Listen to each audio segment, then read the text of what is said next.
Halo adik-adik, ya, kembali lagi nih sama Kak Razni. Ya, kalau udah kayak gini berarti aku mau review film anak-anak. Tapi ini bukan film anak-anak doang ya, ini film keluarga gitu ya. Semua umur sih, kayaknya ini berguna lah, bermanfaat buat semuanya. Yaitu Inside Out 2. Nah ini sequelnya dari Inside Out gitu ya, yang mungkin udah pada nonton dulu film animasi pertamanya.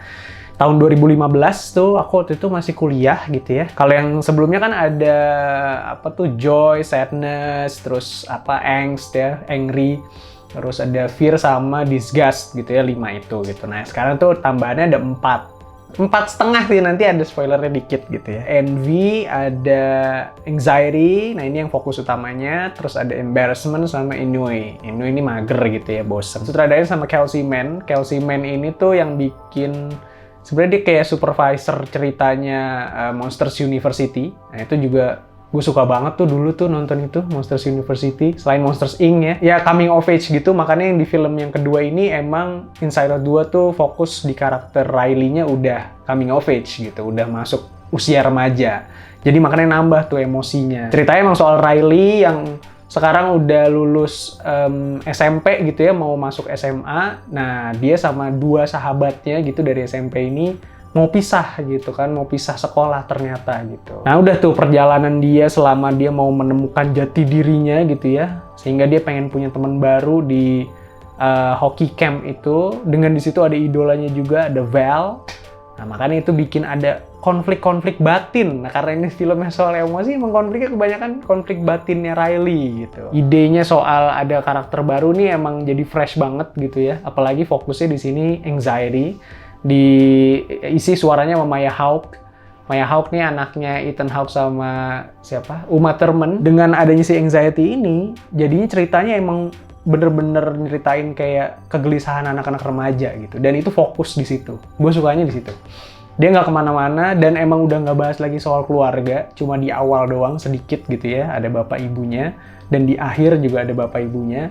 Tapi di perjalanan film ini emang kita fokus di Riley dan persahabatannya. Anxiety ini jadi karakter penting karena dia jadi harus bisa beradaptasi sama lingkungan baru. Jadi punya anxious, apalagi di sini dia harus ngadepin kayak semacam seleksi gitu ya buat masuk ke tim hoki SMA-nya gitu, dan itu bareng sama idolanya. Itu tuh jadi bikin dia harus kerja keras gitu. Nah, itu tuh yang bikin Anxiety di sini jadi penting. Menurut gue sih relate banget sama gue gitu. Dengan dulu kayak pengen lulus SMP, pisah sama temen-temen, masuk SMA yang lebih beragam lagi karakternya, itu tuh jadi ada sedihnya, tapi juga di situ harus tegar gitu ya. Si Anxiety ini tuh sebenarnya dibilang jahat enggak gitu. Jadi nggak ada karakter yang jahat di sini tuh.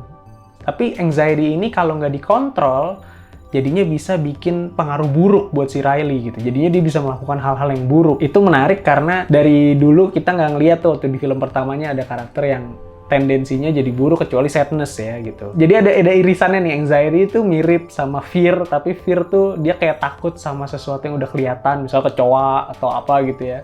Nah, Anxiety ini takut sama yang belum kelihatan, jadi kayak takut sama masa depan kan. Jadinya lu banyak mikirin, overthinking lah kalau sekarang ya, OVT ya. Karakternya makin kompleks gitu ya, tapi dia bisa digambarin dengan rapi gitu. Dengan clear gitu, kalau ini oh itu karena Anxiety, oh ini karena Sadness, ini karena Angst gitu ya. Yang kemarahan pun, yang karakter yang marah-marah pun jadi bagus juga di sini. Terus secara musik juga gitu ya, apalagi film pertamanya tuh yang ngisi komposernya gitu ya, ngisi musiknya tuh, yang ngisi filmnya Up, Michael Giacchino gitu. Dan itu tuh membekas banget di gua si ininya apa, musiknya. Nah, di sini sih sebenarnya udah bukan Michael Giacchino, tapi trademark dia di film pertamanya masih dipakai di film ini. Overall sih nontonnya enjoy banget gitu ya, dan emang ini tuh bermanfaat. Menurut gue ini sangat bermanfaat buat orang tua satu, apalagi yang punya anak remaja, dan remaja itu sendiri sih. Ada visualnya gitu, dan bisa lebih mengenal, oh ini tuh kalau dikontrol baik, tapi kalau nggak dikontrol jadinya nggak baik gitu. Jadinya lu jadi ngelakuin sesuatu gitu ya, menghalalkan berbagai macam cara buat mencapai tujuan lu yang kayak gitu-gitu tuh. Nah, yang nggak menariknya atau yang menurut gue agak kurang sebenarnya, pas gue nonton Inside Out yang dulu, itu tuh gue langsung kayak nyes banget gitu ya, dan karena di situ fokusnya ngomongin bahwa perasaan sedih tuh jangan dipendem gitu kan. Perasaan sedih tuh mungkin malah jadi solusinya, yang kayak gitu-gitu tuh. Jadi kenalilah kesedihan lo. Nah kalau di sini tuh sebenarnya fokusnya sih di anxiety gitu ya. Cuma nggak jadi kayak nyes banget gitu ketika di momen klimaksnya gitu. Ini juga kali ya, faktor usia gue juga udah nonton, udah beda berapa tahun ya, lumayan gitu ya, dari 2015 ke 2024 kan lumayan tuh. Nah itu mungkin ada preferensi yang beda juga gitu ya. Mungkin untuk beberapa orang bagian ini tuh matters atau enggak gitu ya. Tapi kalau secara cerita, menurut gue ada bagian yang ini nih kayaknya agak maksa nih. Ketika karakter yang sebelumnya itu, yang 5 karakter Riley itu kan dibuang tuh dari headquarter, ibaratnya disingkirin gitu ya. Nah buat mereka balik tuh mereka ngelaluin perjalanan panjang, cuma akhirnya solusinya kok gampang banget gitu. Itu tuh kayak ya ini ada karakter, pokoknya ntar ada karakter baru lagi lah yang di luar 4 karakter baru itu gitu ya. Ada lagi lah di luar tuh, pas udah di luar headquarter ketemu lagi karakter-karakter baru. Nah ini ada satu karakter yang 2 dimensi gitu ya, kartunis banget. Ini kok jadi solusinya ya, anjir, tau gini mah dari awal aja ya. Oh iya, for the record, selain karakter baru, ada kayak device baru gitu di ceritanya, yaitu Belief. Itu muncul di headquarter gitu, kayak bentuknya tuh kayak trofi gitu lah ya, kayak gitu dari bawah. Nah itu tuh karena dari dalam bawah batinnya gitu ya, dari dalam alam bawah sadarnya tuh muncul kalau dia punya belief apa gitu. Satu lagi nih, kalau kalian waktu itu nonton film yang pertamanya itu ada Bing Bong. Wah itu momen Bing Bong itu tuh dulu tuh gue sampai yang kayak anjir sedih banget gitu. Dan emang bener itu sesedih itu gitu, relate banget gitu. Bahwa ada tuh imajinasi yang kita masa kecil akhirnya harus hilang gitu ya, atau di situ digambarinnya dia ninggalin Riley gitu, biarin Joy sama Sadness kembali ke headquarter.